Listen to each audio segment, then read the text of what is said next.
What's going on, everybody? All my WWE fans out there in YouTube land, man. Y'all already know what time it is, man. Here to talk about WWE Payback 2023. All right, got off later than I expected last night, but I still got a chance to watch the replay.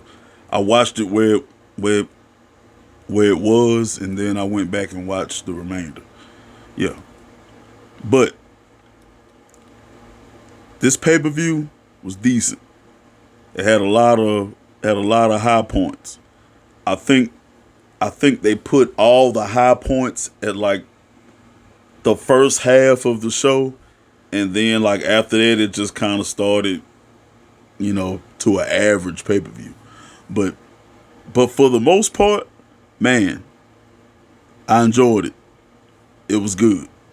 It wasn't bad, but it was, especially those high points. Those high points really made up for everything. But I ain't gonna hold y'all long, man. I just want to do this quick review and get right into it, man. Okay, so the first match, actually, I was watching this on my phone uh, before I got home.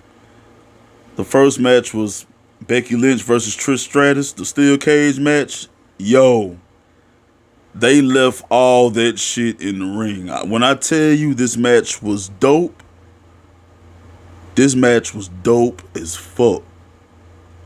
This match went in, man. Shout out to Trish Stratus, man, and Becky Lynch, man. They left it all out there in that fucking ring, bro. They did. And then of course there was some interference with Zoe Stark. And man, the things that they were doing, and I think a lot of they even paid homage to past wrestlers like Victoria. Uh Trish Stratus used her finishing maneuver, the Widow's Peak. Man, got a standing ovation because she was one of the first women to be featured in the steel cage match. And then Becky used the Twist of Fate, Lita, and Lita was going against Victoria in the first steel cage match. So man, hey, shout out to that, man, paying homage to the past, bro. Real talk. They left it all in the ring, but ultimately the man won. Becky Lynch won. She did a manhandle slam off the top rope. It was dope. It was also another spot where she did a superplex, like Trish Stratus was hanging, like the lower part of her body was over the cage, and Becky hooked her and got her, bro. Crowd lost their shit, and when you got that crowd participation, man, the matches are just that more interesting. Real talk. But shout out to both of those ladies, man. Man, they left it all in the ring. Yes, they did. But moving right along. Okay, John Cena came out. You know, everybody went crazy. Of course, everybody lost their shit. And he ended up being the special referee for LA Knight versus The Miz. Now, this is one of those matches where you know LA Knight has to solidify himself as that guy. Even though he's fighting The Miz is one of arguably one of the best talkers on the mic. That that can really get under your skin and hit them, them sensitive spots. So him getting a win over The Miz, that's basically The Miz and WWE giving him like, hey, the rub. Hey, you're that guy, LA Knight. You're that guy. You know what I'm saying? And then John Cena being a guest referee, just throw that little wild card in there. You know what I'm saying? And there was some back and forth between both of them towards, John being a referee. Don't screw me, John, and all that shit. You know what I'm saying? But ultimately, of course, LA Knight got the win. You already know. So when LA Knight was going up the ramp, John Cena came up there and they had words. And, John was like, it's respect. We don't have to like each other, but it's respect. And, LA Knight still mouthing off, but LA Knight shook his hand. They raised their hands up, and, hey, big pop from the crowd. Hey, that's what's up. LA Knight, LA Knight on his way to being that guy. Sooner or later, they're going to put a title on him. Watch. It's going to happen. It's going to happen. Next match was Austin Theory versus Rey Mysterio for the United States title. Now, I figured this was going to be a good match. A lot of people are complaining about, or were complaining about Austin Theory's character, says it needs change. But I think I don't have a problem with Austin Theory's character.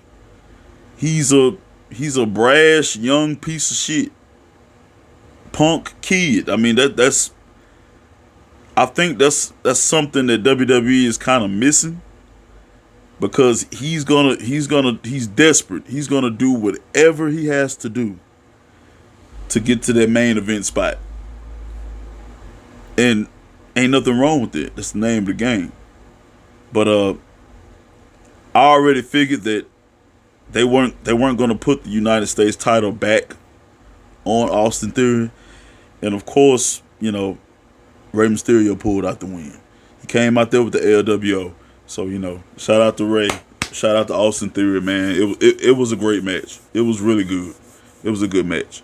But you notice how Rey is the United States champion and Dom is the North American champion. I'm just saying. WWE like to throw them little sneak jabs in there sometimes. But anyway, moving right along. Now, arguably, match of the night: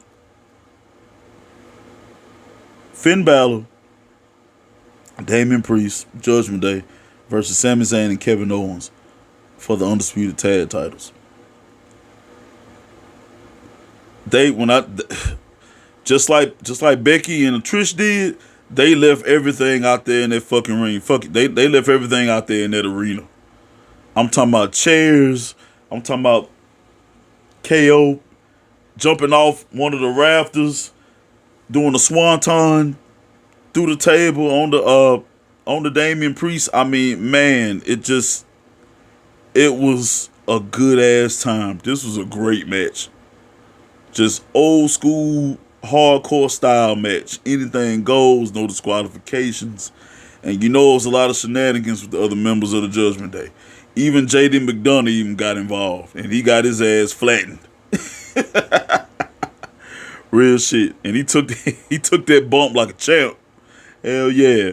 But what ended up happening, we have new undisputed tag team champions. And when I tell you Judgment Day got that drip now, they got the drip. Minus the world title. They got the drip. And really can kind of go into that territory too, because Damian Priest still is Money in the Bank. I mean, so, you got Rhea, the women's world heavyweight champion. You got Dom, the North American champion. Now you got Finn Balor, and Damian Priest, the tag champs, the undisputed tag champs. They got the drip. They dripping in gold. They got their drip. And it's just a matter of time. They gotta have, since the mainstay stable is pretty much no more, the bloodline, they gotta have that new signature stable. And it's the Judgment Day. It's them. And they might as well stop playing and just go ahead and bring in JD McDonough, because he took that bump like a champ. He did. But shout out to the new undisputed tag team champions. Can't wait to see where they go with the storyline. Wondering if Sammy and KO are gonna go their separate ways, or I'm pretty sure they're gonna try to get the undisputed back before they do their own thing. But we'll see what happens. But shout out to that. That was arguably like match of the night. Facts. What else happened? Oh, so Grayson Waller, the Grayson Waller effect. His special guest was Cody Rhodes. So Cody Rhodes came out there, he got to talking. And you know how the talk shows go on wrestling. The tables get moved out the way. You know what I'm saying? Somebody finna get fucked up. You know what I'm saying? And Cody went into that, but Cody had another announcement. He said he cashed in his chips or whatever powers that he might have in the back, and he brought a new member out for the WWE Raw roster. And it was fucking main event Jay motherfucking Uso. Let's fucking go. The pop that Jay Uso got was in comparison to the fucking Yes movement. Everybody in the crowd was doing this shit. The whole fucking arena was doing this shit. And him on the Raw roster. Now, before he said that, he was kind of going into like he said there's a wrong that needs to be righted. So, and then he got to talking about, do you watch SmackDown or and everything like that. And what I was thinking when he said a wrong that needs to be righted, I bet it's a trade-off. I bet it was a trade-off. Meaning Raw's getting Jay Uso, so that means SmackDown probably is getting Cody Rhodes. And when he said wrong to be righted, him being a part of the SmackDown roster, he gets a second shot at Roman Reigns' undisputed title. I'm just saying. Connect the dots. I'm just saying. That had to be what that meant. There's no other explanation. That's got to be the explanation. That's got to be what that meant. Because, you got to finish the story. Got to finish the story. I'm just saying. But, man, the pop and the crowd reaction that Jay Uso got, I mean, it's love, bro. It's love. I mean, the boy is on fire. I'm still curious about what they're gonna do with Jimmy. As y'all know, if y'all didn't watch SmackDown, he caught a double A from John Cena on SmackDown and got the burn of the century when John Cena told him, I only got one thing to say to you: the wrong Uso quit. Woo, wow, what a burn. John Cena is. There's no comparison to when he burned you on the mic. It's a dig. It's deep. It's deep and it festers. I'm just saying. But now moving right along though, man. Shout out to Jay Uso, man. I can't wait to see what he does on Monday Night Raw. I can't wait. But moving right along, man, to the main event. Shinsuke Nakamura versus Seth freaking Rollins. Now, after everything that happened in the pay-per-view, this match was kind of drug out. It was kind of slow or whatever. It was just like a really slow build, but it ended up, when it got to the end, it kind of paced up, and that's what I meant earlier when I said, it was like they put all their eggs, all the exciting shit at the top of the show. You know what I'm saying? Because honestly, the main event for the World Heavyweight title, Seth and Shinsuke, they could have had that before their tag match. The tag match could have finished the show. Real talk. It could have finished the show.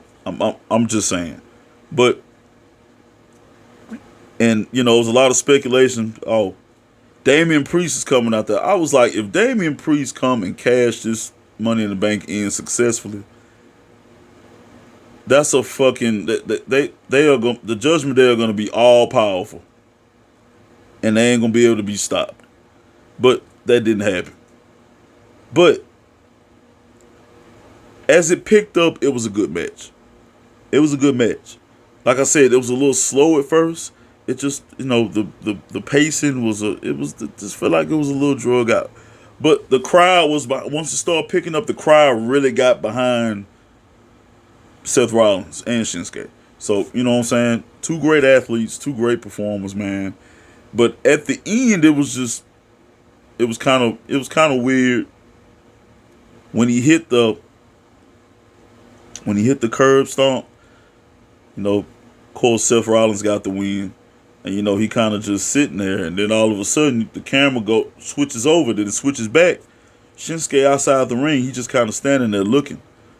So I don't think this is over. I really don't think this is over. You know, Shinsuke deserves a Shinsuke deserves a title run. He does. But it's just it's the wrong it's just the wrong it's the wrong place at the right time. You know what I'm saying? It's just the wrong it's bad time. It's just bad time. It is. Because I don't think Shinsuke has enough momentum to be that guy to beat Seth Rollins for the World Heavyweight title. He's just not. He's just not. Oh shit!